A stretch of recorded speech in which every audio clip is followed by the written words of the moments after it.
Baik, kita mulai. Bismillahirrahmanirrahim. Assalamualaikum warahmatullahi wabarakatuh. Waalaikumsalam. Waalaikumsalam. Ketemu kembali di kelas Digital Business and Industry 4.0. Oke. Sebelum saya mulai, seperti biasa, kesepakatannya kita adalah defaultnya kita adalah videonya semua harus on. Saya dapat informasi dari BAA diminta untuk kita mengaktifkan kamera, ya, semua kameranya on, kecuali dalam kondisi darurat baru boleh mengoffkan kamera. Oke, baik.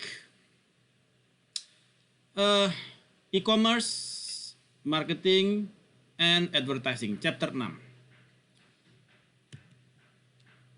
Di dalam chapter 6 ini, cita-cita kita adalah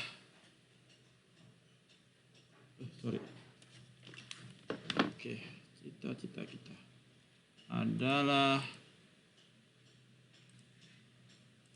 Anda memahami mengenai key features dari internet audience, kemudian apa yang menjadi basic concepts dari consumer behavior dan purchasing intention, dan bagaimana consumers behave secara online. Kemudian bagaimana Anda memahami kepada basic digital commerce dan advertising strategies dan tools. Kemudian Anda memahami mengenai teknologi yang mensupport kepada online marketing. Dan kemudian Anda memahami mengenai cost and benefit dari penggunaan online marketing. Ya. Oke.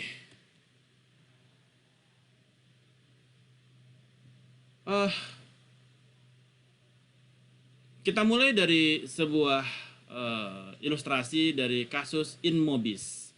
Ini adalah Global Mobile Ad Networks yang ada di India, di Bangalore.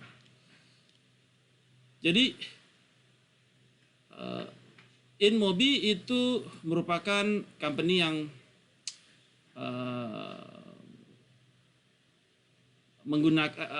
merupakan mobile advertising platform, ya, sebagai mobile advertising platform companies. Dia sebagai perantara antara company yang ingin mengadvertise dan mempublikasikan konten-kontennya, ya,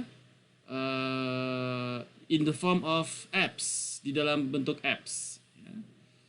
Jadi seperti ketika kita main games gitu ya, Mobile Legends, terus kita melihat ada iklan yang muncul ketika kita main Mobile Legends, ya. Nah, itu adalah pekerjaan InMobi sebagai intermediaries, perantara antara kita dan Mobile Legends. Jadi melalui InMobis yang kemudian bekerjasama dengan partnership dengan Mobile Legends untuk menaruh Anda punya ads. Ya. Kemudian InMobi kemudian berkembang secara pesat, ya, dan mendapatkan leadership position di Asia dan Afrika. Bahkan sekarang InMobi telah masuk ke kontinen Eropa dan Amerika dengan jumlah pegawai yang ribuan dan kantor di seluruh dunia. Jadi konsentrasinya dia adalah sebagai intermediaries, perantara antara Anda sebagai pemilik produk, pemilik website, dan Anda dan dengan semua apps, karena sekarang hampir semua handphone pakai apps, ya, Traveloka segala macam. Nah, bagaimana InMobi kemudian bekerja sama dengan Traveloka untuk menaruh iklan perusahaan Anda di tempat mereka. Nah, ini jadi sebagai third party, yang sebagai intermediaries antara ini.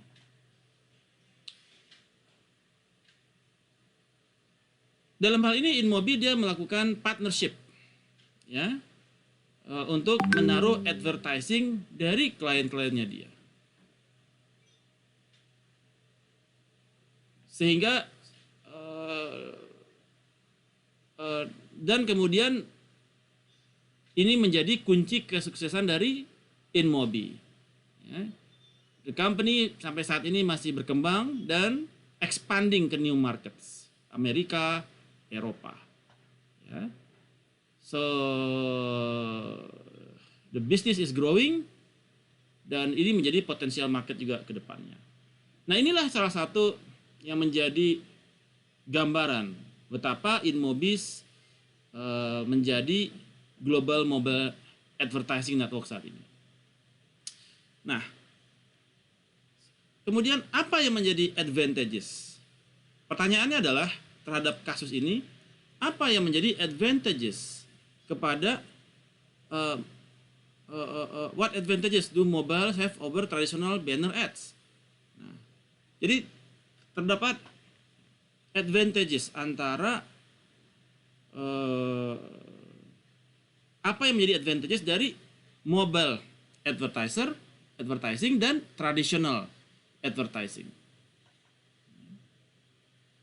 Ada yang bisa jawab? Apa yang menjadi keuntungan kalau kita taruh iklannya itu di apps dibandingkan dengan kita taruh iklannya ke traditional banner ads seperti website? Kita pop up gitu ya, pop up di websitenya Traveloka ya. Dibandingkan dengan mobile, apa yang menjadi keuntungannya? Ada yang bisa jawab?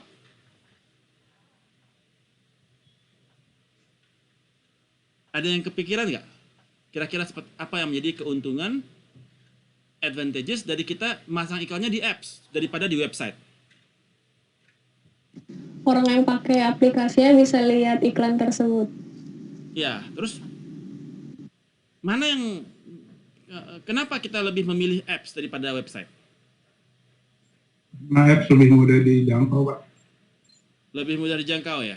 Website kan kayak orang malas buka website gitu. Kalau ada apps-nya ya udah pakai apps-nya aja, tinggal buka apps doang. Ya, betul. Nah, dan juga saat ini terjadi peningkatan pada pengguna apps. Saat ini telah terjadi overlapping dari para saat dulu ini adalah para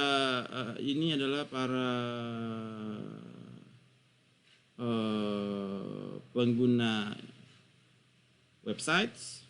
Ini adalah jadi terjadi gini. Nah, para pengguna website semakin turun, para pengguna apps semakin naik. Karena semakin tingginya penggunaan mobile phone semakin naik dan penggunaan desktop. Ya. Jadi kalau kita lihat sekarang dengan menaruh iklan di mobile apps itu lebih menguntungkan daripada menaruh di desktop. Ya, karena jumlah populasi pengguna mobile apps semakin tinggi, yang desktop semakin turun karena orang sekarang lebih kepada handphone ya dibandingkan kepada desktop. Oke. Where do social network sites such as Facebook fit into marketing strategy featuring mobile app ads? Apa yang strategi yang dilakukan Facebook? Ya. Untuk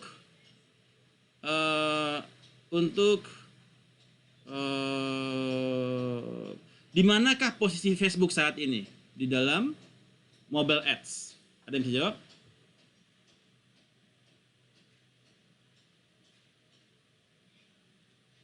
Di manakah posisi Facebook saat ini terkait dengan mobile advertising?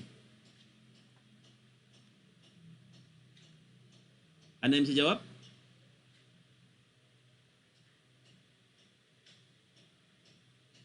Silakan aja, langsung aja shoot aja, nggak usah mikir. Siapa? Silakan. Nggak ada yang bisa jawab. 5, 4, 3, 2, 1, tetot. Oke. Facebook saat ini dia memiliki apa yang disebut dengan Facebook Ads. Facebook Ads. Di mana dia bisa mengirimkan campaign kepada semua apps seperti Instagram, Facebook yang berupa apps ya. Jadi dia bisa mengirimkan campaign kepada Instagram apps, ya, Facebook ads, dan WhatsApp ke depannya. Ya, semua dia bisa kirim. Jadi Facebook saat ini memiliki capability untuk Facebook ads.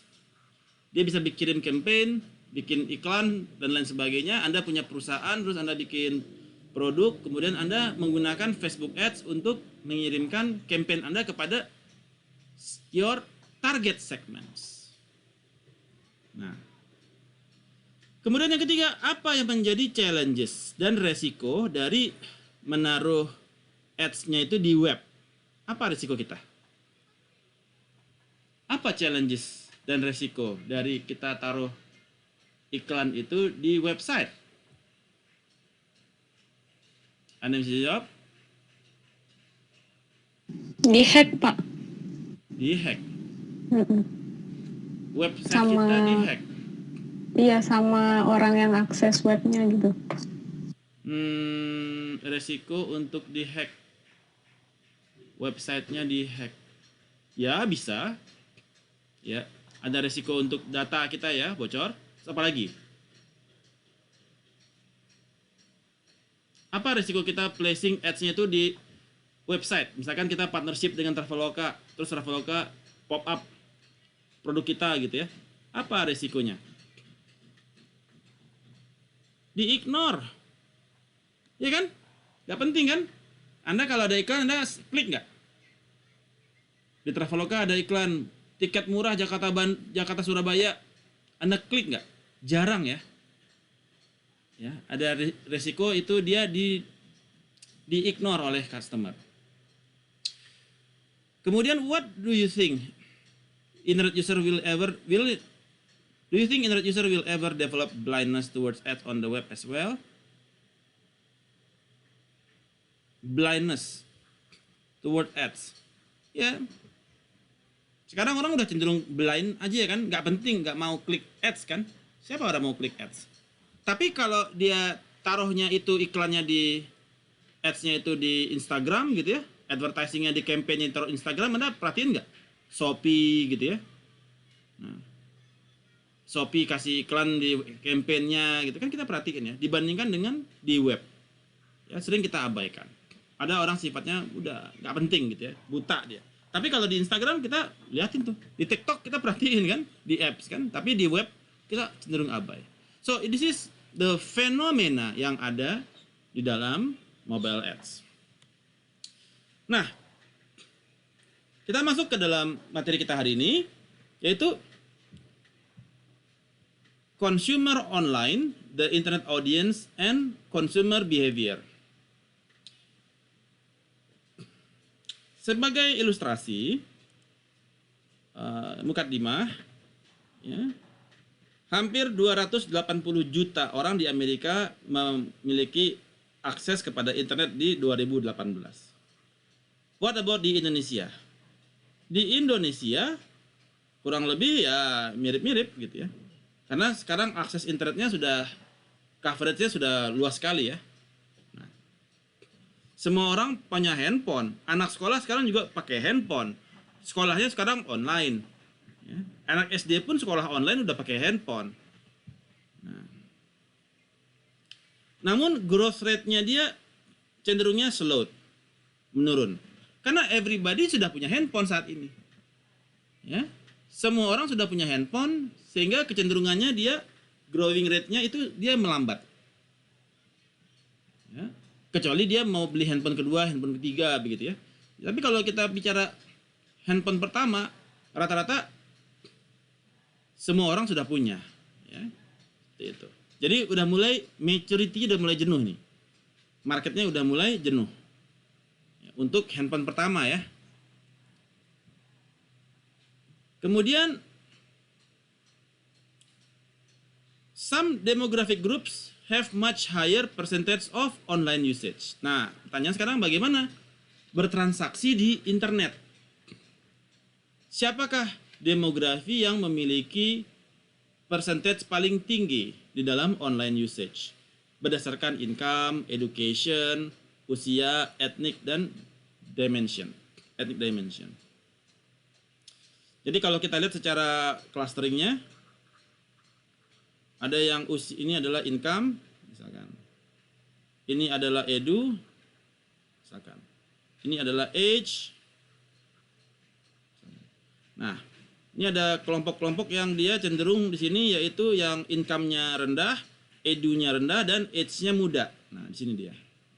Ada lagi yang income-nya sedang, edunya S1, SMA, age-nya agak tinggi. Di sini dia. Ada lagi yang ini, yang income-nya tinggi, edunya rendah, age-nya dia rendah. Ada lagi yang income-nya tinggi, edunya tinggi, age-nya juga tinggi. Nah, berapakah populasinya? Misalkan di sini ada 100, 200, 300, 400 gitu ya. Nah, kita melihat mana yang tingkat konsumsinya paling tinggi. Nah, ini adalah ini satu lagi, nanti dia di sini ada lagi misalkan consumption. Berapa dimensi gitu ya. Konsumsi. Mana yang konsumsinya tertinggi? Apakah klaster ini atau ini atau ini? Kita lihat. Ternyata misalkan yang tinggi adalah ini.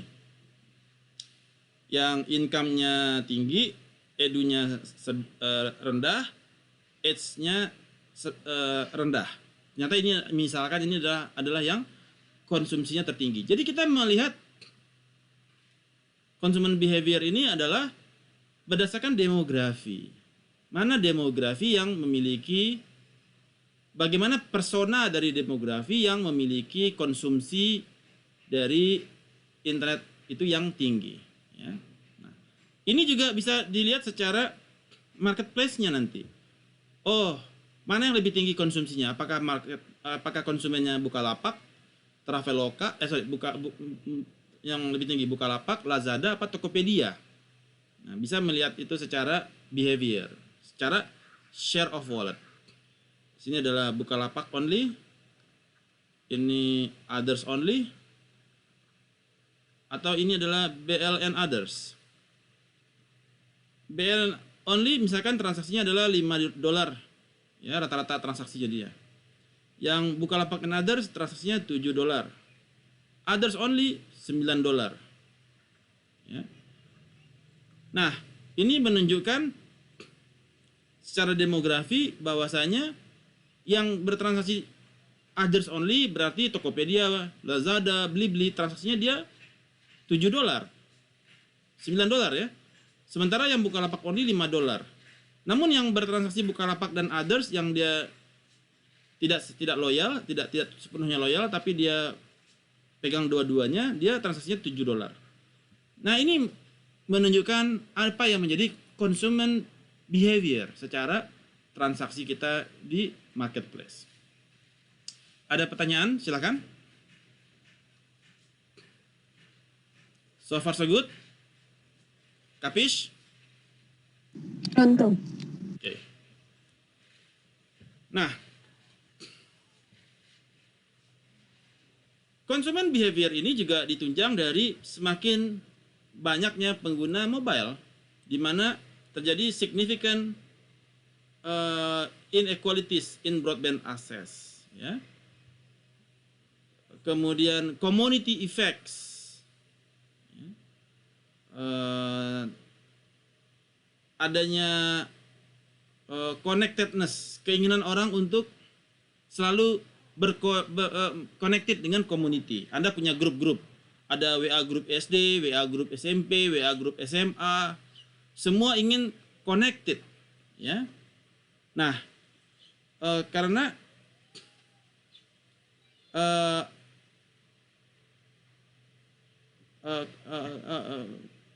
ada kecenderungan bahwasanya purchasing pattern itu berdasarkan teman. Kalau teman Anda beli, Anda pengen beli. Nah, itu. Sehingga ini menjadi community effect yang memicu kepada perubahan consumer behavior. Anda punya teman pada pakai Jordan retro gitu ya. Sehingga Anda juga pengen punya Jordan retro. Jadi ada purchase pattern yang meniru teman. Itu hampir 50% dari total populasi komunitas Anda. Ya. Satu orang beli Nike Zoom, ya, yang untuk lari, yang lain juga pengen beli juga. Nah, itu ada purchase pattern dari teman-teman. Sementara yang 10-15% dia independen, tidak terpengaruh dari orang belanja. Teman mau beli apa, suka hati dia lah ya. Temannya dia mau beli apa gitu, mau kemana, suka hati mereka aja. Tapi yang lain dia memiliki purchase pattern dari teman-teman di dalam community. Misalkan temannya pada naik gunung, dia juga pengen naik gunung. Ya, seperti itu. Nah, ini yang menjadi disebut dengan community effect.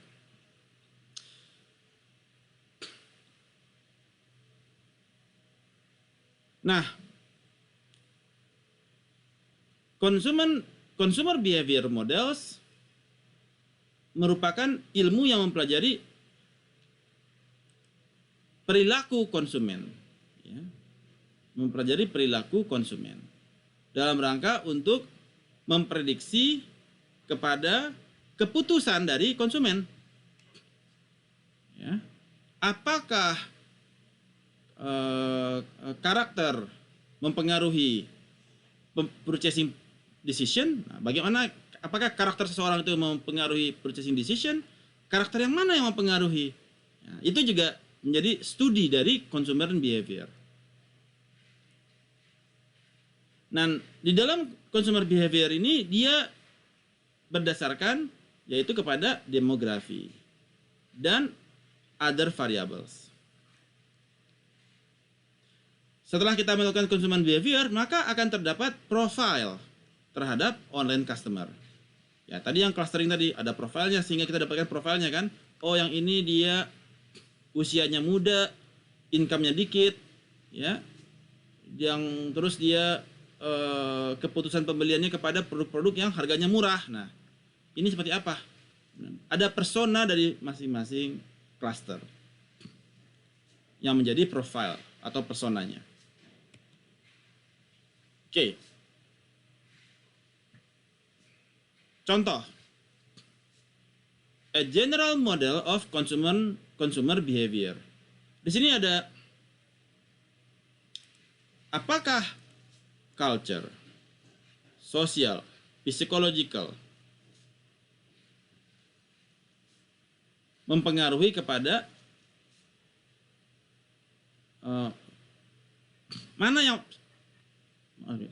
apakah kultural, sosial, psikologikal mempengaruhi kepada in-store behavior dan implikasinya kepada buyer decision.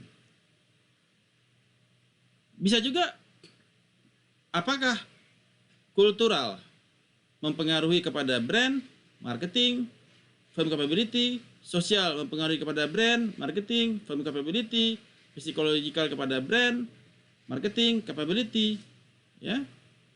Kemudian dan bagaimana brand mempengaruhi kepada in-store behavior, marketing communication berpengaruh kepada in-store behavior, firm capability mempengaruhi kepada in-store behavior, dan implikasinya kepada buyer decision. Nah, ini biasanya Anda kalau nanti bikin skripsi kayak begini nih. Ya, mana yang paling mempengaruhi kepada purchasing decision? Apakah brand, marketing communication, atau firm capabilities? Nah, kemudian dari sisi brand, dimensinya ada kultur, sosial, dan psychological. Marketing juga yang sama nih dimensinya. Sehingga nanti diketahui bahwasanya brand ternyata yang mempengaruhi adalah buyer decision adalah brand, dan brandnya dari sisi sosial. Atau bisa juga yang mempengaruhi dari pembelian adalah marketing, dan dari dimensinya adalah psychological. Atau bisa juga yang mempengaruhi adalah firm capabilities dengan yang signifikan adalah social. So, ini nanti yang menjadi model terhadap consumer behavior. Tapi variabelnya belum tentu ini ya. Variabelnya bisa bermacam-macam. Ini adalah salah satu contoh. Nah, online purchasing decision untuk keputusan pembelian secara online. Ada 5 stages untuk proses yang dilalui untuk pengambilan keputusan. Yaitu yang pertama adalah awareness of needs. Kemudian search kepada information. Kemudian dia mengevaluasi kepada segala alternatif. Baru dia beli, decide. Dan setelah dia beli, baru dia keep contact dengan firm. Ini adalah online purchasing decision. Proses. The process of online purchasing decision. Pertama, dia harus tahu dulu. Dia tahu nggak, aware nggak dia terhadap kebutuhannya dia.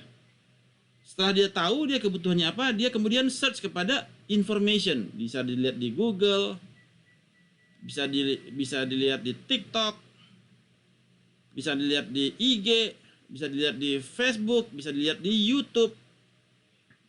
Ya, saya mau beli new Pajero Sport, all new, 4x4, harga 770 juta.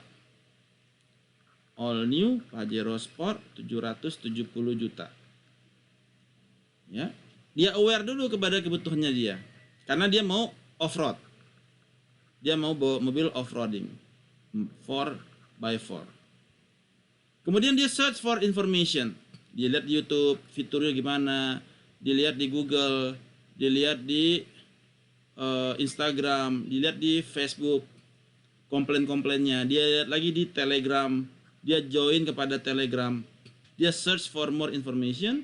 Kemudian dia lihat evaluation of alternative, dia bandingkan dengan Fortuner VRZ, ya, yang 4x4 manual, nggak ada yang manual ya, matic ya. Nah, dia bandingkanlah, kemudian baru dia mengambil kepada actual decision. Oke, saya buy all new Pajero Sport. Setelah itu post purchase-nya, maka dia bagaimana hubungannya dia dengan companies? Apakah ada email yang rutin dikirim oleh companies, ada permintaan untuk service segala macam? Bagaimana after sales-nya dia?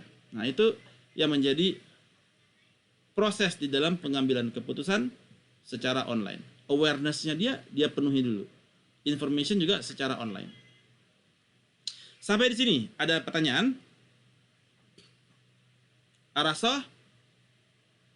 Arasoyo. Oke.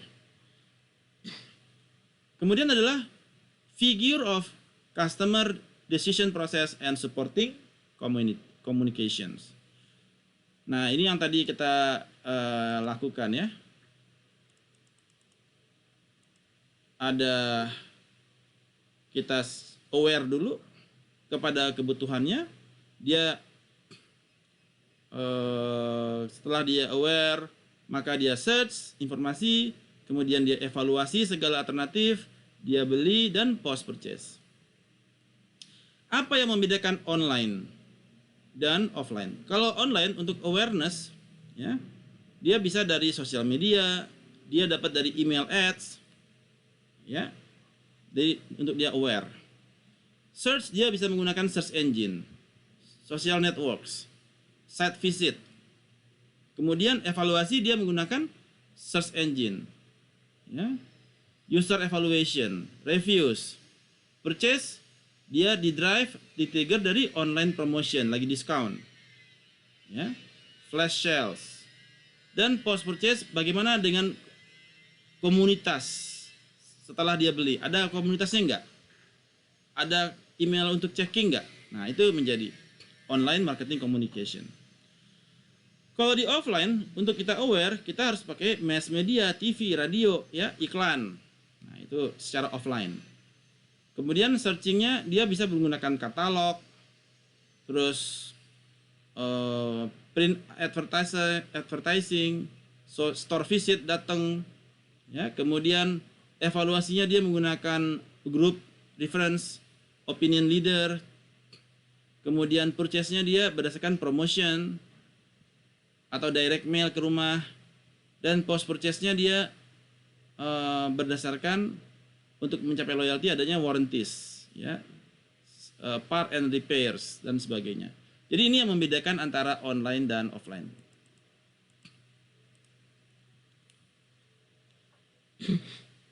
Di online purchasing decision, ya, ini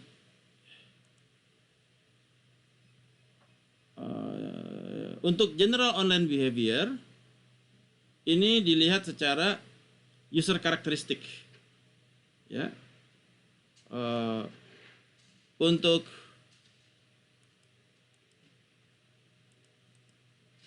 online purchasing decision, kita melihatnya secara user karakteristik. Jadi kalau misalkan user karakteristik ini dari sisi personanya, maksudnya gimana? Jadi ketika kita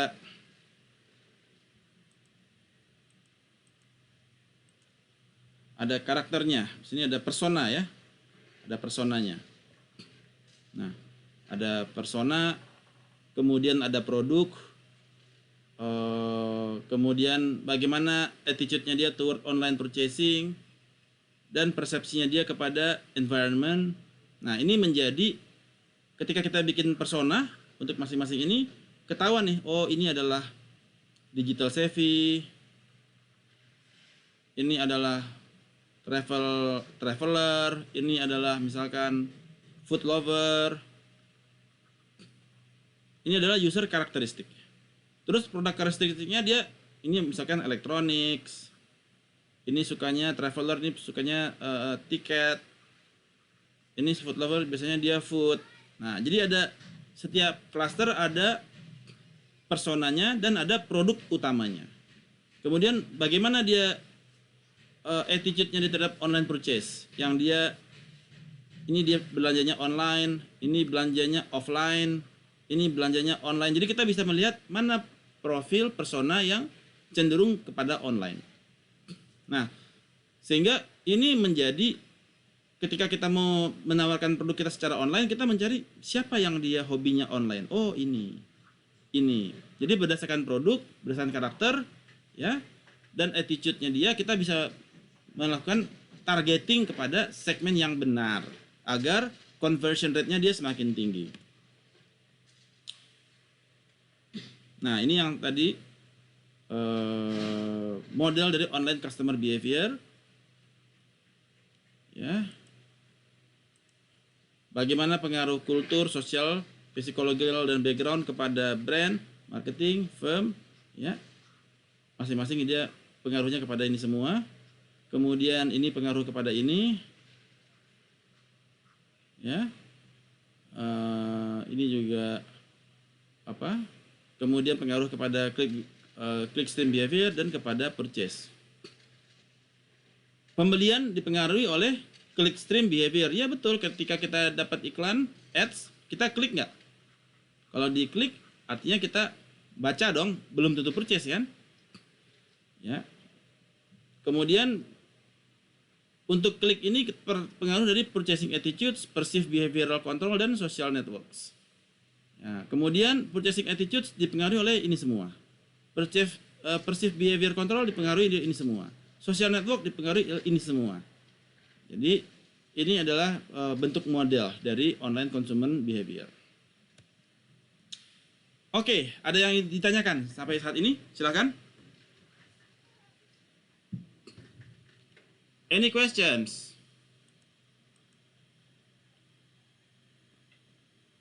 Kholas jami'an?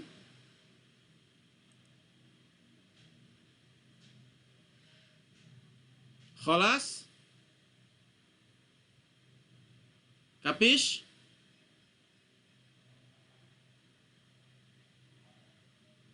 Kok nggak ada yang jawab nih? Masih ada di sana kah? Any questions?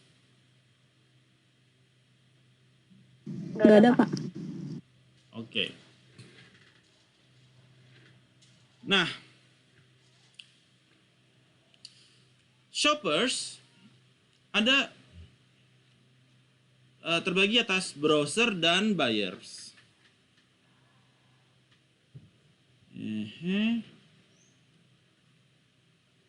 Ada yang dia cuma nge-browse, ada yang dia beli. Hampir 80% dari pengguna internet adalah dia 80% dia beli secara online, 13% dia beli secara offline. Shoppers itu 90% dari internet user, di mana 80% dia bayar secara online dan 13% dia beli secara offline. Ya.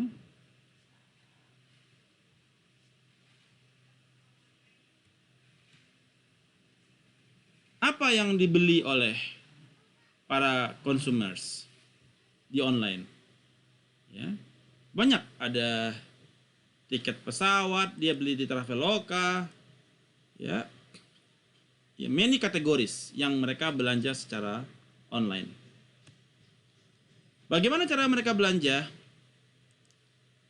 Mereka belanja melalui online vendors. Ya, how shoppers find the online vendors? Ya, berdasarkan intentionalnya dia. Kalau dia mau beli tiket pesawat, dia pakai Traveloka. Dia beli pakai Pergi-Pergi. Kalau dia mau cari barang pakai search engine. Kalau dia mau cari di marketplace, dia bisa ke Amazon, ke eBay, ke Tokopedia, atau bisa juga melalui spesifik retail yang dia bisa langsung belanja ke websitenya Zara. Sekitar 8% dari internet user mereka tidak belanja secara online. Apa masalahnya? Karena mereka tidak percaya, do not trust untuk belanja secara online. Ya. Ada juga hassle factors. Ada biaya pengiriman 15.000 kalau kita pakai secepat express. Ya. Bisa juga bagaimana kalau barangnya nggak cocok, harus returnnya bagaimana, repot lagi. Nah, ini yang menjadi 8% dari internet user yang mereka nggak mau belanja secara online. Oke.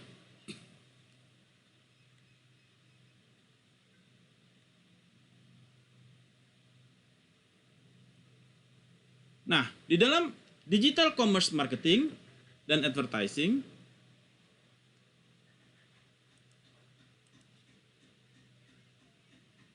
feature dari internet marketing dibandingkan tradisional, feature dari internet marketing itu dia bisa lebih personalize. Nah, pertanyaannya adalah bagaimana cara kita bisa personalize? Kita punya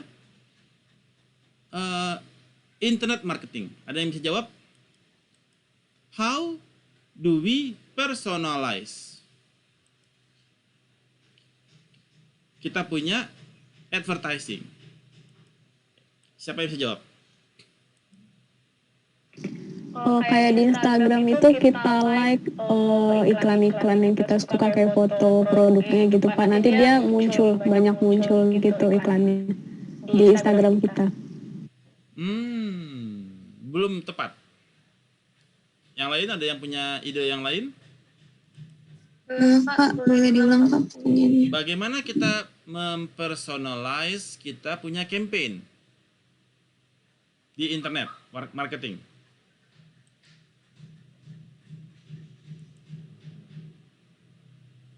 Ada yang bisa jawab? Rodiah, gimana caranya? Oke, saya jelaskan. Jadi, untuk bisa mempersonalize, ini kita bisa menggunakan, kalau misalkan kita pakai email blasting, kita bisa kirim email dengan hi name. Nah, jadi semua email nanti mengacu ke Excel-nya dia yang ada name-nya dia. Ada hi, ketika dia setup gini, dia send email blasting, langsung ditulis hi Rodiah, hi Selomita, ya, hi Irda, hi Jihad, dan lain sebagainya. Jadi itu disebut dengan personalize. Kebayang semuanya? Arasoh?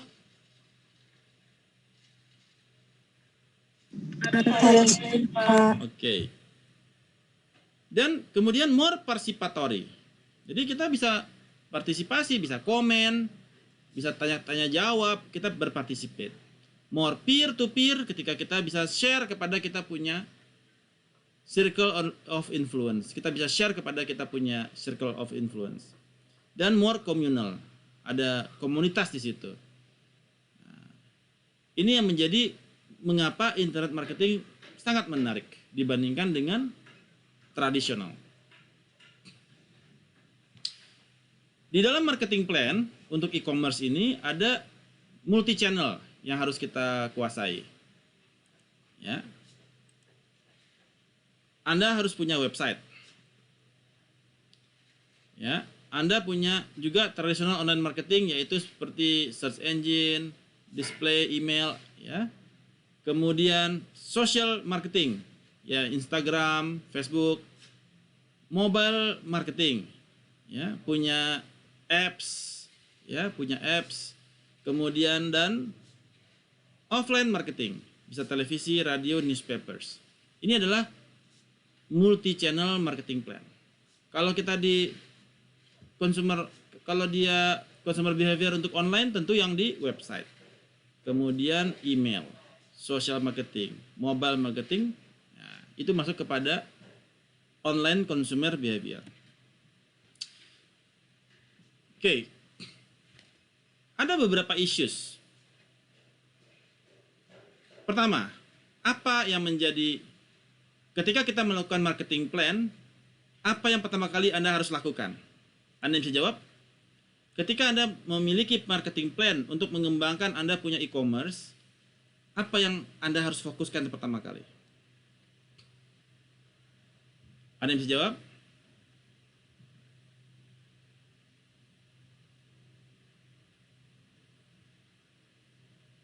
Siapa yang bisa jawab? Udah dapat kelas marketing belum? Digital marketing udah dapat belum? Apakah Anda sudah mendapatkan kelas digital marketing? Halo? Belum, Pak. Oke, belum. Kalau marketing biasa udah dapat belum? Tradisional. Udah, Pak. Siapa yang ngajar? Waktu itu sih Miss Holly. Oke, Miss Holly. Nah, ketika kegiatan marketing, apa yang pertama kali Anda harus fokus?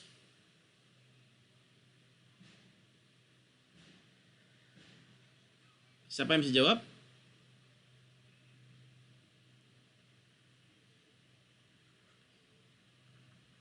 Segmentasi. Jadi ada beberapa klaster. Anda mau pilih klaster yang mana? Yang ini, yang ini, yang ini, apa yang ini, apa yang ini. Anda harus tentukan siapa yang menjadi segmen Anda. Ya. Segmentasi ini dilakukan menggunakan K-means, clustering. Ya. Oke. Nah, nanti Anda harus bisa melakukan K-means clustering untuk menentukan persona dari masing-masing cluster. How do you integrate the platform for a coherent message?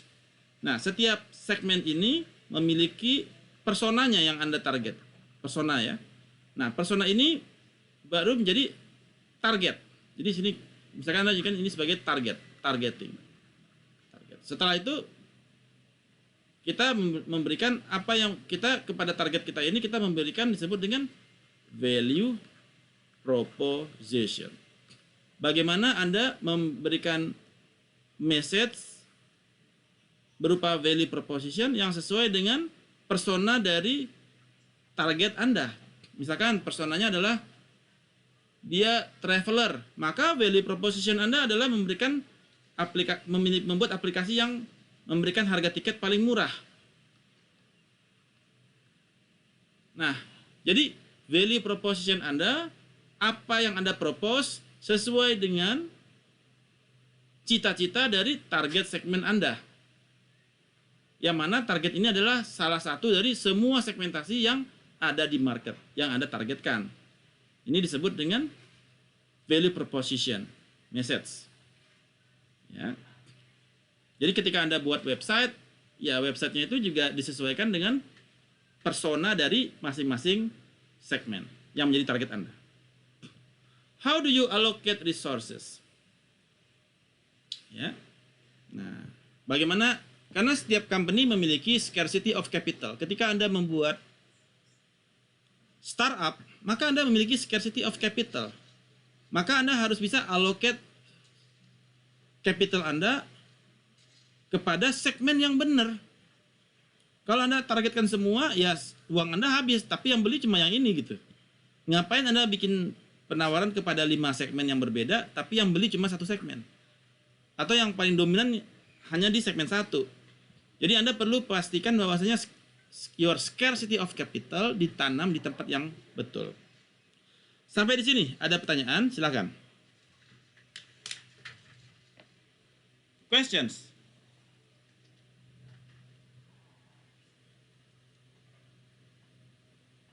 Araso?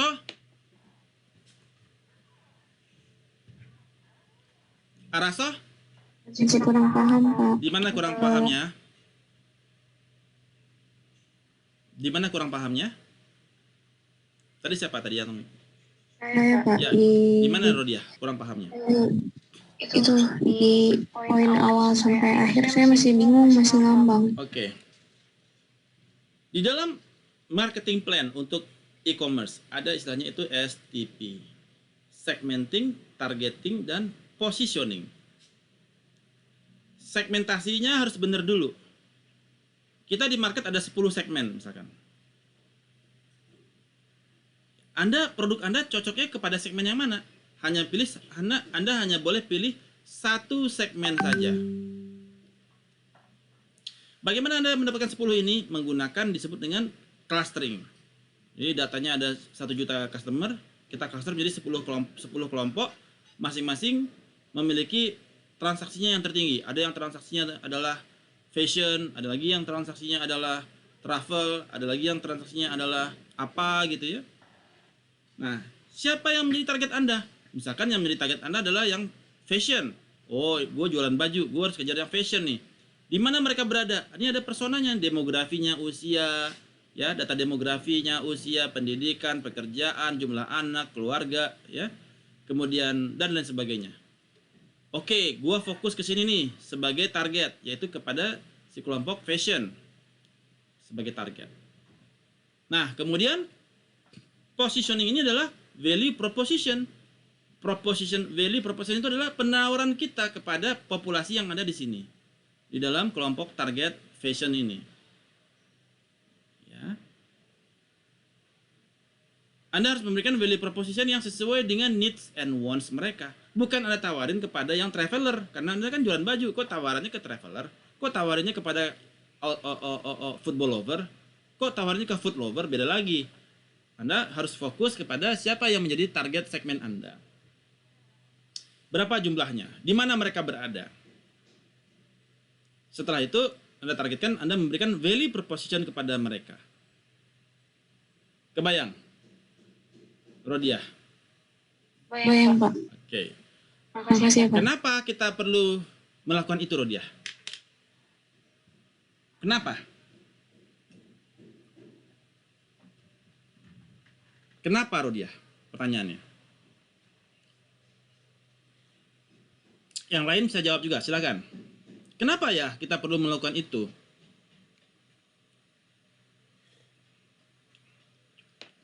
Gak ada yang kebayang? Biar laku, Pak. Untuk biar bisnisnya tetap jalan. Bukan. Maksudnya, Karena kita memiliki scarcity of capital. Scarcity of capital. Uang kita terbatas. Kita nggak bisa menawarkan kepada semua segmen. Ya dong. Kita cuma bisa bikin satu produk misalkan yang kita tawarkan kepada satu segmen. Kita nggak mungkin bikin semua produk dan ditawarkan ke semua segmen. Nah, ada scarcity karena kita ada keterbatasan uang. Scarce, keterbatasan kepada uang. Nah, kalau kita tawarin kepada semua value proposition kita value proposition kepada semua segmen, yang beli cuma si fashion kan? Ngapain kita tawarin kepada si yang automotive lover? Ngapain kita tawarin kepada yang si traveler lover? Jadi kita spesifik kepada itu supaya conversion rate-nya dia tinggi. Ya, rasio dia take up rate-nya atau pembeliannya dia tinggi. Kebayang semuanya? Araso? harus, Pak. Oke. Setelah itu, isinya adalah bagaimana establish customer relationship. Ya. Kita sudah segmentasi. kita sudah targetkan, kita sudah value proposition, kita sudah menawarkan. Nah, kemudian kita bagaimana men-establish customer relationship dengan mereka melalui website function. Ya, kita menggunakan website, bisa setiap company harus punya website untuk differentiating kepada produk, kemudian menaruh brandnya secara online, dan mengeducate customer terhadap produk tersebut, dan men-shape kepada customer experience.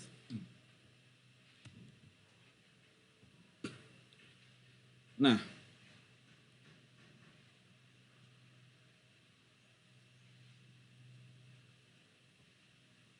di dalam online marketing ada yang menggunakan traditional online marketing. Ya, tradisional, pakai email itu tradisional online. Ya, tradisional yang online. Email marketing, affiliate marketing, ya taruh iklan di website sebelah, viral marketing, ya, lead generation marketing, ini masih kepada tradisional online marketing. Yang dia non tradisional adalah ketika dia mulai bergerak kepada search engine optimizer. Search engine optimizer, ya, menggunakan websitenya yang organik dibangun sedemikian rupa agar trafficnya tinggi, ya. Kemudian search engine advertising, ya, search engine advertising. Jadi dia menggunakan Google Ads misalkan, Google Ads. Nah, ini disebut dengan yang sudah masuk kepada non tradisional, pakai Google Ads, search engine optimizer, search engine marketing, pay per click, search ad, ya. Kemudian paid inclusion, ya, ini masuk ke dalam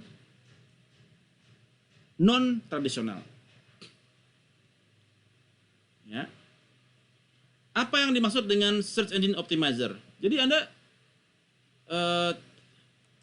tingkat traffic yang dimiliki sebuah website itu tinggi karena memang template tersebut dia berkualitas, atau website tersebut dia berkualitas. Ya. Banyak linknya kepada, secara organiknya dia kepada di luar website, sehingga akan muncul di Google Search di urutan pertama karena search engine-nya sudah dioptimize oleh mereka. Kalau kita nggak sanggup membangun website yang dia optimize, kita tinggal bayar menggunakan Google Ads. Jadi kita bayar Google untuk, kalau ada orang dengan mencari keyword-keyword ini, gua tolong muncul di urutan pertama ya, dan gua bayar. Itu disebut dengan Google Ads. Ada juga pay per click search ad. Ya. Ketika orang klik baru dibayar. Ketika orang klik baru dibayar. Nah, itu disebut dengan pay per click. Ya, sifatnya non tradisional. Display ads marketing juga ada menggunakan banner ads. Ya. Ada pasang banner dia sekarang kita ada website, ada lagi website sebelah. Saya taruh banner ads di sini ya. Kalau ada yang masuk sini tolong banner saya dimunculin ya. Nah, itu juga disebut dengan display ads marketing. Ya. Ada yang menggunakan banner ads, kemudian pakai video ads, ya, sponsorship, native advertising. Kalau native itu dia sifatnya dia orang nggak tahu kalau kita iklan, ya, karena dia dianggap sebagai native, artinya dia ya seperti kita bikin artikel yang sifatnya mempromosikan sesuatu, tetapi tidak obvious bahwasanya kita lagi ngiklan, ya, itu disebut dengan native advertising. Oke, jadi dia suatu advertising yang look similar dengan konten-konten di website. Itu disebut dengan native advertising. Kemudian sponsorship.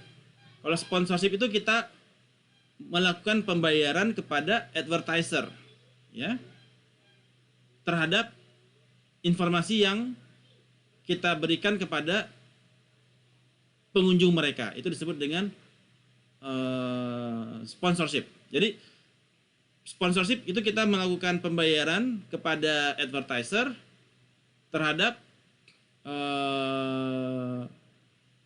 kegiatan yang sebuah kegiatan di sana yang kita taruh, kita punya produk di sana, ya, itu disebut dengan sponsorship. Kemudian untuk display ads marketing lainnya ada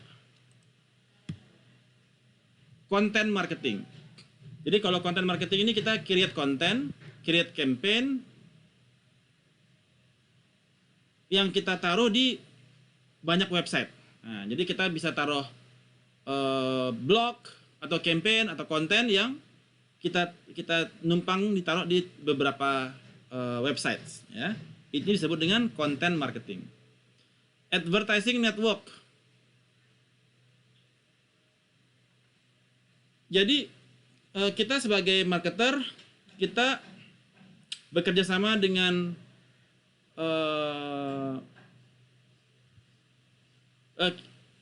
advertising network. Ketika customer masuk ke website kita, iklan kita pop up kepada mereka. Itu disebut dengan advertising network. Ya, berdasarkan informasi yang mereka miliki. Oh, ini misalkan Pak A ini kita tawari produk B. Oke, kita munculkan produk B kepada Bapak A. Jadi berbeda customer, kita bisa personalize berdasarkan data yang diisi oleh customer ketika dia masuk, atau data IP address yang sudah kita kenali, kita bisa kasih penawaran yang berbeda-beda. Ya, itu disebut dengan advertising networks. Kemudian real time bidding, yaitu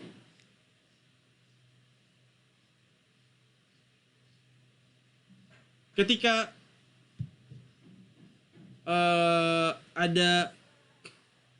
kita misalkan ada space, kemudian kita lelang, gua ada space nih, siapa yang mau ngebid untuk pasang iklan di sini. Nah, nanti website yang tertarik dia bisa taruh angkanya dia. Oh, yang tertinggi angkanya dia menang untuk pegang tempat di situ, ya. Itu disebut dengan real time bidding. Ya, macam-macam ya. Jadi banyak sekali jenis-jenis advertising marketing secara online ini. Kemudian ad fraud.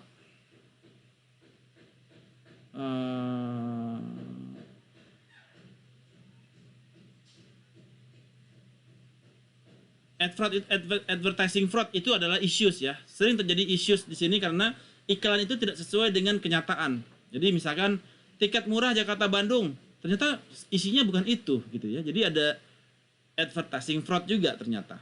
Nah, itu antara lain adalah macam-macam advertising network yang ada saat ini, ya.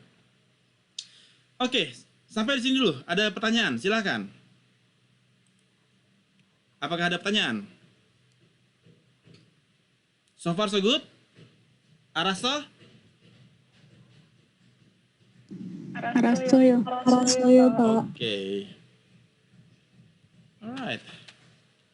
Berikutnya adalah how the advertising network works, ya. Jadi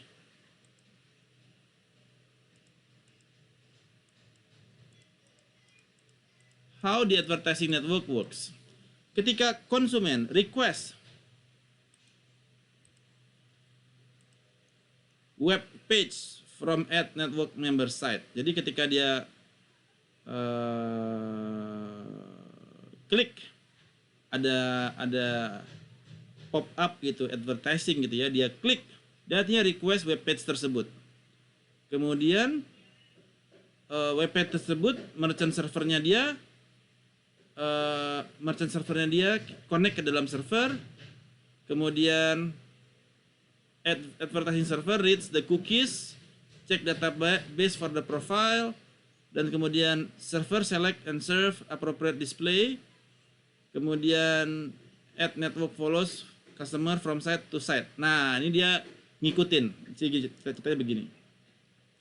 Begitu Anda klik sebuah iklan di sebuah website, maka merchant server akan connect ke network tersebut. Jadi si merchant, misalkan Anda klik Traveloka nih, tiket Jakarta Bali, murah, muncul di websitenya Zara misalkan. Anda klik, langsung merchant server si Traveloka connect kepada si Zara, kemudian dia membaca dari cookiesnya Zara, siapa nih IP address yang berkunjung, dia kenal nggak sama Anda. Ketika dia kenal, dia dapetin profil Anda, dia kemudian memberikan penawaran yang sesuai dengan profil Anda. Sesudah itu, ketika Anda cuekin, dia akan mengikuti Anda site to site untuk men-tracking Anda. Jadi ketika dia oke, Jakarta Bali, terus Anda nggak gubris, terus Anda gerak ke website lain, dia akan ngikutin ke website tersebut dan mempop upkan dia punya penawaran ke Anda. Jadi dia kayak tailing Anda gitu ya, buntutin Anda kemanapun sampai Anda klik untuk klik ke websitenya dia. Ini how the advertising network works. Jadi hati-hati ketika Anda klik, Anda bakal dibuntutin kemanapun Anda pergi. Kemampuannya sudah sampai ke sana ya. Oke. Ini yang email marketing tadi saya sudah jelaskan. Spam sudah mengerti. Nah. Ini adalah beberapa type tradisional online marketing. Ada yang disebut dengan affiliate marketing. Affiliate marketing ini adalah konsepnya dia Anda pasang iklan di website orang lain. Kemudian ketika orang itu dia beli, maka website tersebut mendapatkan commission. Ya. Commission yang mana karena dia sudah memberikan customernya mereka kepada Anda. Dia dapat komisi. Kemudian yang ketiga adalah kedua adalah viral marketing. Jadi marketing design to inspire customer to pass message to others. Jadi going viral artinya dia banyak orang yang aware kepada produk tersebut karena dia becoming viral. Kemudian lead generation marketing. Ya. Ini adalah tools untuk collecting, managing dan converting leads. Ya. Jadi ketika Anda punya leads generation marketing, ada CRM, customer relationship management. Jadi dari leads, misalkan dapat lead 100, dari lead 100 ini bagaimana untuk bisa convert 10%, artinya 10 orang dia buy. Nah, ini disebut dengan leads generation marketing.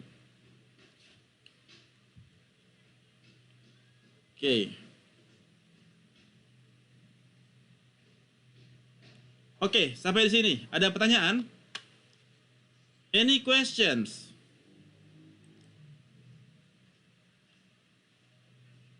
Araso, Bapak, saya ingin bertanya. silahkan Bud Saina. Iya, Pak. Jadi kan affiliate marketing ini masuknya di tradisional online marketing ya, Pak. Nah, untuk kan sekarang itu ada ya, Pak, campuran dari affiliate marketing dan influencer marketing ya, Pak. Jadi influencer itu mempromosikan ke sosial media dengan mencantumkan tautan afiliasinya, Pak. Nah, untuk jenis marketing itu masuknya tradisional atau non tradisional ya, Pak? Afiliator gimana tadi? Influencernya ngapain? Iya, Pak. Jadi influencernya memasarkan sebuah platform gitu, tapi dengan mencantumkan tautan afiliasi yang dikasih ke dia gitu, Pak. Jadi nanti kalau orang mengklik tautan itu, maka dia dapat komisi dan iya, Pak. Pak. Endorse itu tradisional. Oh iya, Pak. Endorse itu mesti tradisional marketing, ya, tradisional online marketing. Dia dengan cara endorse. Jadi misalkan kalau affiliate marketing kan antara produk, websitenya sebuah produk, kemudian dia berpartnership dengan website lain, kemudian dia bisa munculkan advertisingnya dia di website tersebut kan. Nah, atau ginilah, siapa yang sedang kompetitor sekarang? Traveloka dan Pergi-Pergi, ya kan? Nah, siapa yang menjadi out of spend behavior Traveloka? Misalkan Traveloka itu out of spend behavior-nya, atau maksudnya adalah website di luar Traveloka, para penggemar Traveloka, para pengunjung Traveloka itu paling tinggi kunjungannya ke website mana? Misalkan ke Zara. Ini ke Zara nih ya, sebagai out of spend behavior. Pergi-Pergi kemudian tidak membuat affiliate marketing dengan Traveloka, tapi dia membuat affiliate marketing dengan Zara, karena dia tahu bahwasanya pengunjung Traveloka itu rata-rata berkunjung ke Zara. Dia buat affiliate marketing dengan tujuan untuk men-take over nasabah Traveloka pindah ke Pergi-Pergi. Nah, itu salah satu strategi yang sering dilakukan oleh para kompetitor. Ya, dia akan lihat perusahaan Anda itu customernya banyak, kunjungannya kemana sih? Nah, dari situ dia bikin partnership dengan company tersebut dengan tujuan untuk take over customer Traveloka pindah ke Pergi-Pergi dengan penawaran yang lebih murah daripada Traveloka. Atau bisa juga dengan point redemption. Dari transaksinya di Zara, dia bisa dapat poin, kemudian dia redeem di Pergi-Pergi. Sehingga misalkan dia belanja di Zara dapat 100 poin. Poin ini bisa digunakan untuk beli tiket. Ini bakar duit alanya Pergi-Pergi. Bakar duit lagi. Ya, bakar duit ala Pergi-Pergi untuk menjatuhkan Traveloka. Kebayang nggak, Bu Zaina? Ya, kebayang, Pak. Nah, ini masih di dalam tradisional online marketing. Ya? Oke. Iya, Pak. Terima kasih, Pak. Alright. Oke, kemudian ada yang disebut dengan social, mobile, and local marketing. Apa yang membedakan social, mobile, and local marketing? Yaitu geo-targeting. Jadi dia disebut dengan local marketing apabila dia geo-target. Jadi seperti dengan Gojek. Gojek itu adalah local marketing. Kenapa Gojek termasuk di dalam local marketing? Ada yang bisa jawab?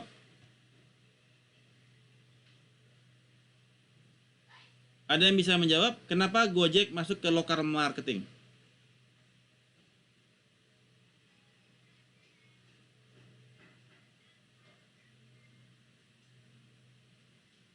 Karena dia menggunakan geotag, geo position. Jadi nggak mungkin kita beli kopi tuku di Bandung kan? Nggak mungkin Gojek berangkat ke Bandung kan? Atau dari Bandung ngantar ke Jakarta kan nggak mungkin. Nah, dia oleh karena disebut dengan local marketing. Ketika kita order, tentu dilihat Gojek-Gojek yang terdekat kan, dalam radius 500 meter. Ada nggak Gojek dalam radius 500? Nah, ini disebut dengan local marketing. Kalau mobile marketing, ini menggunakan mobile platform yang menggunakan mobile apps. Itu disebut dengan mobile marketing. Karena kita bikin iklannya advertisingnya di mobile apps. Social marketing menggunakan social network, Instagram, Facebook, ya, dan sebagainya. Oke.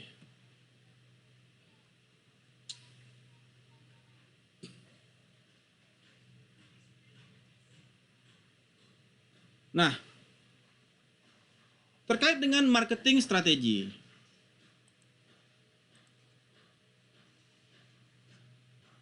Ada juga disebut dengan other online marketing strategies. Di dalam customer retention, kita ada melakukan yang disebut dengan one-to-one marketing atau personalization. Yang tadi saya bilang tadi, email yang dia personalized email personalized. Dia kirim 2000 email dengan hi-nya itu kepada Hai Butsaina, Hai Rodiah, Hai, nama yang dia sebut. Itu disebut dengan personalization. Yang kedua ada juga behavioral targeting. Behavioral targeting ini berdasarkan behavior kita. Misalkan ketika kita mengunjungi sebuah website, dilihat heat mapnya dia website tersebut. Oh, dia kebanyakan kursornya dia tuh bermain di sini nih, di produk yang ini nih. Jadi di mana kursornya dia itu banyak bermain, ya. Ini merah warnanya. Nah, yang ini jarang disentuh. Nah, dia domainnya di sini nih, fokus kursornya dia. Nah, ini disebut heat map. Data ini ada di data log. Nanti ketika ternyata dia suka produk A nih, baru kita affiliate marketingnya atau email blastingnya untuk menawarkan produk A kepada si konsumen. Di sini disebut dengan behavioral targeting. Kemudian ada juga retargeting. Ya. Ketika dia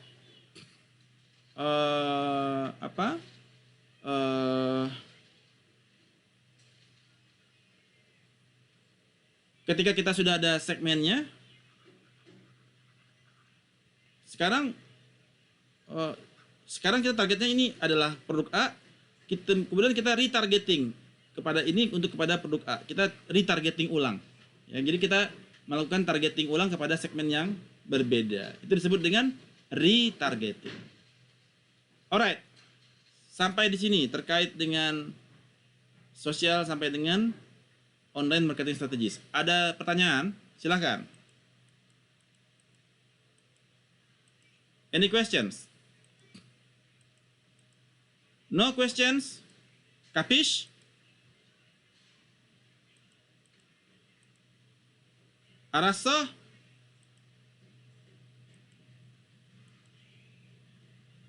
Kok kayak kuburan ya, hening semua nih. Kalau nggak ada pertanyaan, silakan ditanyakan. Arasa? Raso, Pak. Oke.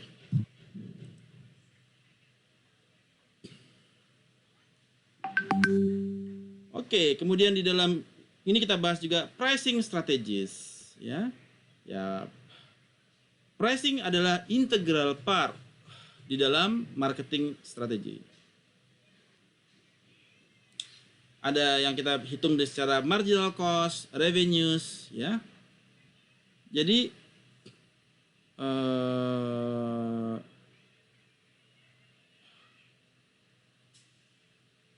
di dalam pricing itu kita harus pikir secara income statement. Ada sales, ada cost of goods sold. Ada kita punya gross revenue, gross. Nah, berapa biaya pokok kita? Berapa kita mengambil keuntungan, marginal cost, untuk mendapatkan gross revenue. Ya, untuk mendapatkan gross revenue. Ini disebut dengan pricing strategies. Oke. Ada juga yang freemium strategies. Jadi ketika kita pertama kali kita kunjungan ke Netflix, ada free, ya, free-nya nonton apa aja. Tapi kalau menontonnya lain kita bayar. Itu disebut dengan freemium. Bundling, misalkan produk A dan produk B kita bundle, ya, kita ada bundling. Atau misalkan kita bikin bundling program antara Zara dan Pegi-Pegi. Nah, kita ada bundling.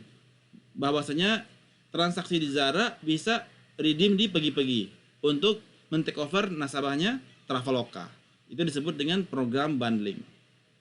Ya, dan sebagainya. Ini macam-macam paling strategis. Kemudian di dalam marketing ada yang disebut dengan long tail marketing. Long tail marketing ini adalah apa yang dimaksud dengan long tail marketing?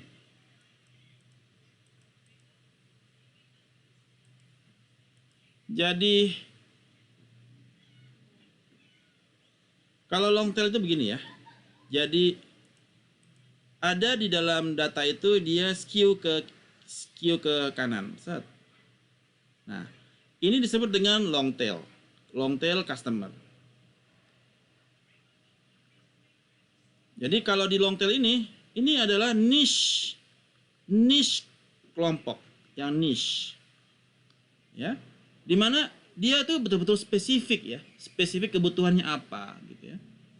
Misalkan di sini sukanya hobinya mobil tua gitu ya, all car, BMW all car gitu ya, yang kolektor gitu ya, itu disebut dengan little demand. Kebutuhannya sedikit, nggak banyak karena dia memang niche, long tail. Kemudian revenue-nya bisa sangat tinggi, ya, karena marketing cost-nya kecil dan inventory cost-nya dia kecil, ya. Dan itu karena kebutuhannya sedikit, penggemarnya sedikit, harganya bisa mahal karena barangnya susah, barangnya langka, ya, barangnya itu langka. Nah, itu disebut dengan long tail marketing. Jadi kalau Anda mau cari untung gede, Anda cari ke long tail. Siapa sekarang yang mau cari mobil Peugeot 405 SR? Nah, siapa penggemarnya? Nggak ada. Siapa yang punya? Jarang gitu ya. 405 SR Peugeot. Nah, karena barangnya langka, harganya bisa selangit. Kayak mobil G-Class Mercedes-Benz, G-Class Mercedes. Itu long tail marketing. Harga makin mahal.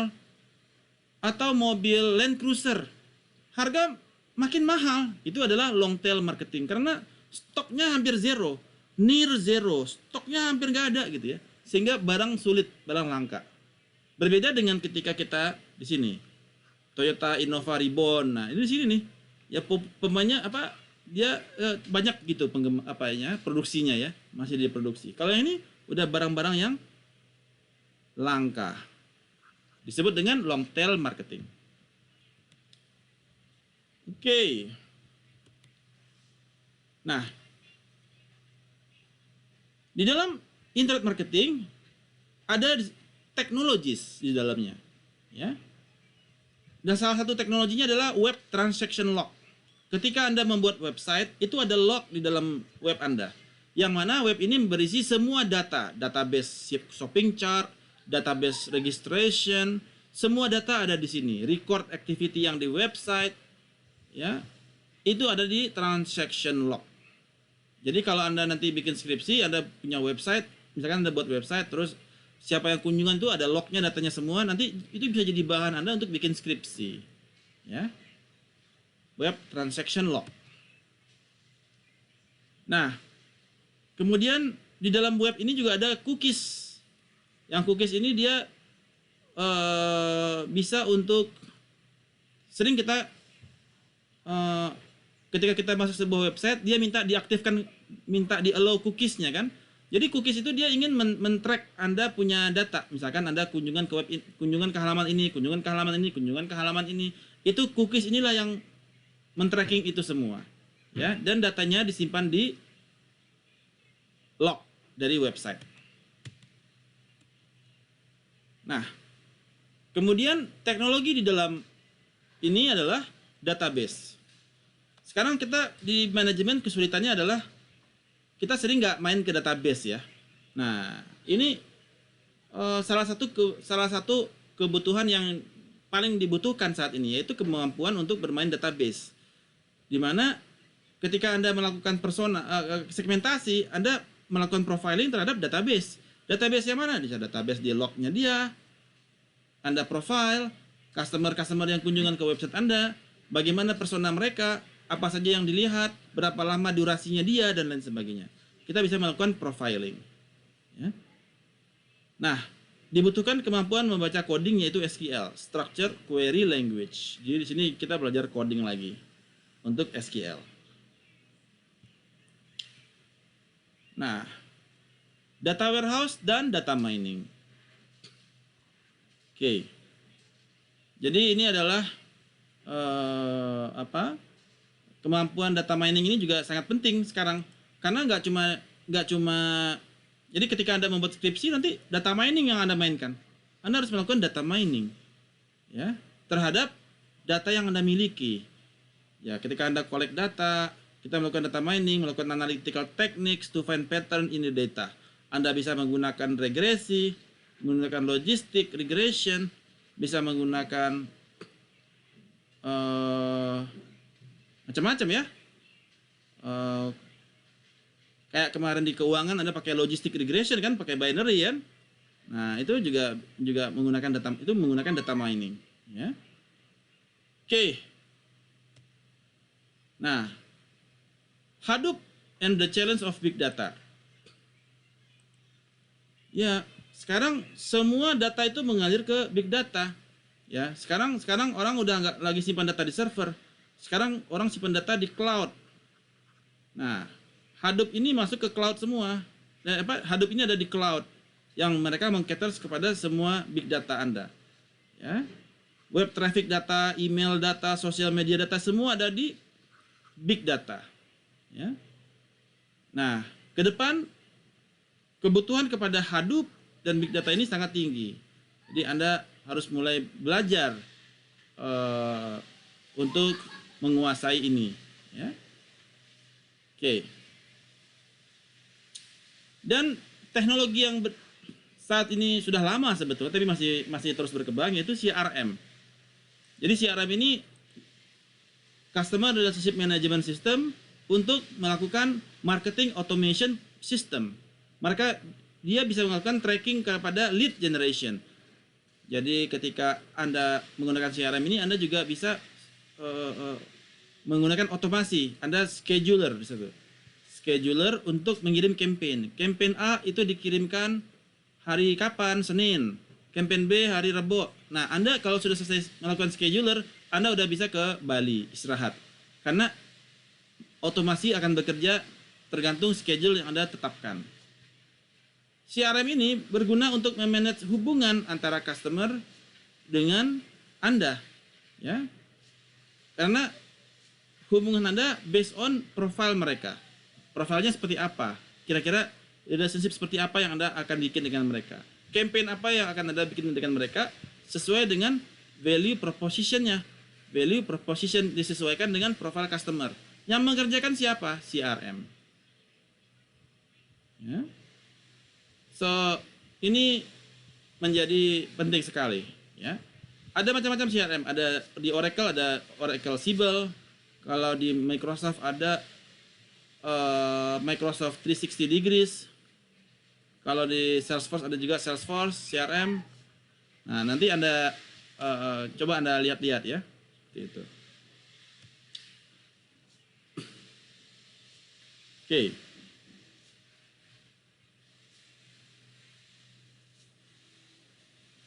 Nah, di dalam online marketing ini ada banyak matriks yang digunakan. Matriks atau alat ukur ya. Ada matriks atau alat ukur. Ada impression, berapa yang like, berapa yang komen. Ada click through rate. Dari 10 orang yang berkunjung, berapa orang yang klik? 3 orang yang klik. Jadi click through rate. Dari 10 pengunjung yang klik 3. Page views, berapa orang yang kunjungan ke. Jadi click through rate dari page views, dari yang klik dibagi dengan yang page views. Ya. Stickiness, berapa jam durasinya mereka di website kita. Makin tinggi makin stickiness dia. Loyalty, reach-nya, seberapa recent mereka kunjungan ke website kita. Apakah kunjungannya udah 3 hari yang lalu, 3 jam yang lalu, atau 3 tahun yang lalu. Artinya kalau dia udah 3 tahun yang lalu, dia udah nggak recent dengan kita. Ya. Conversion to consumer metrics, ya, acquisition rate, conversion rate. Untuk meningkatkan conversion rate, maka kita melakukan profiling. Kita melakukan persona untuk melihat profile dari customer. Sehingga dengan kita memberikan value proposition yang disesuaikan dengan personanya, diharapkan conversionnya pun naik. Video matrix ya, dan lain sebagainya. Ini adalah alat ukur ya di dalam kegiatan marketing.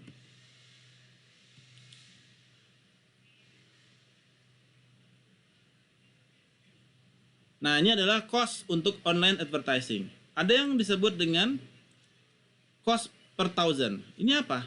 Cost per thousand ini ketika Anda bayar, ya udah untuk setahun berapapun Anda dapat, Anda bayarnya fix. Itu cost fix per thousand. Ada juga yang dia cost per klik. Jadi ketika klik baru bayar. Nah, kalau buat long tail marketing itu mendingan cost per mile atau cost per thousand atau cost per klik? Anda bisa jawab? Kalau untuk long tail marketing, kita sebaiknya menggunakan cost per thousand atau cost per click untuk long tail? Siapa yang bisa jawab?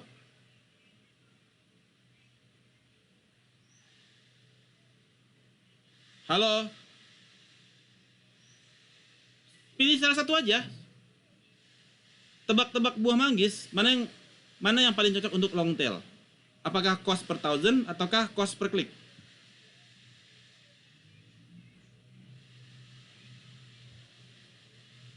Halo? Per thousand, Pak. Cost per thousand. Iya. Kenapa Bagas? Bagus. Ini bagus kan? Bagas ya? Bagas. Kenapa Bagas? Menurut saya mendingan per thousand sih. Tapi per klik data kebanyakan. Salah. Kalau long salah. tail itu kan populasinya dikit. Sedangkan kalau cost per thousand kan biayanya fix. Cost per klik kan variabel kan? Begitu klik bayar kan? Ini kan kalau populasinya banyak, nah ini baru kita pakai cost per thousand atau cost per mile, ya, CPM. Kalau di sini kita pakai cost per klik karena jumlah populasi dikit. Kalau orang dikit yang kita bayar full rugi dong, kebayang nggak? Iya. Nah, gitu logikanya ya Bagas ya. Oke, good. Oke. Nah, kemudian marketing analytics. Nah, jadi pelajaran marketing ini jadinya, tapi nggak apa-apa. Terkait e-commerce ya, untuk informasi. Di dalam marketing analytics, kita mengukur awareness. Seberapa banyak orang yang aware kepada produk kita? Engagement. Seberapa engage mereka dengan kita? Interaction. Seberapa banyak mereka berinteraksi dengan kita? Purchase-nya. Berapa banyak yang beli? Loyalty. Berapa banyak orang yang buy second product? Jadi inilah yang menjadi analytics ketika nanti bikin skripsi, mana yang paling berpengaruh kepada awareness? Mana yang paling berpengaruh kepada engagement? Mana yang paling berpengaruh kepada interaction? Bagaimana yang paling berpengaruh kepada pembelian? Mana yang paling berpengaruh kepada loyalitas? Ya. Itu nanti di topik di marketingnya.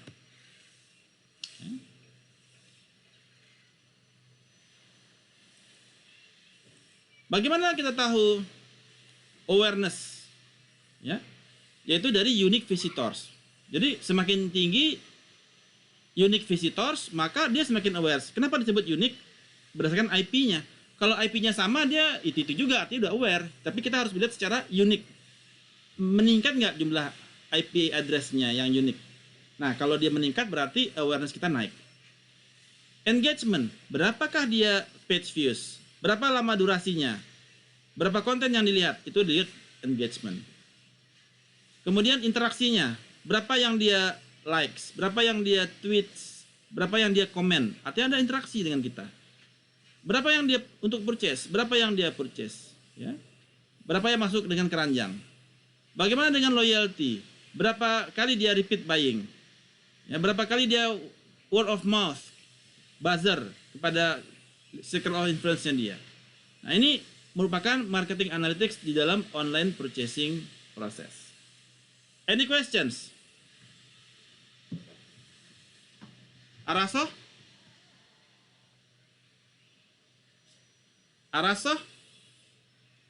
Rasanya Pak. Okay. Right, that's all the topic for today regarding e-commerce marketing and advertising. Ya. Oke. Ada pertanyaan sampai di sini dari semua topik yang kita bahas hari ini? Silakan.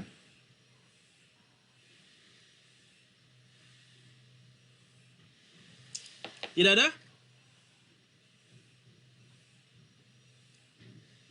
Good. Sekarang saya ingin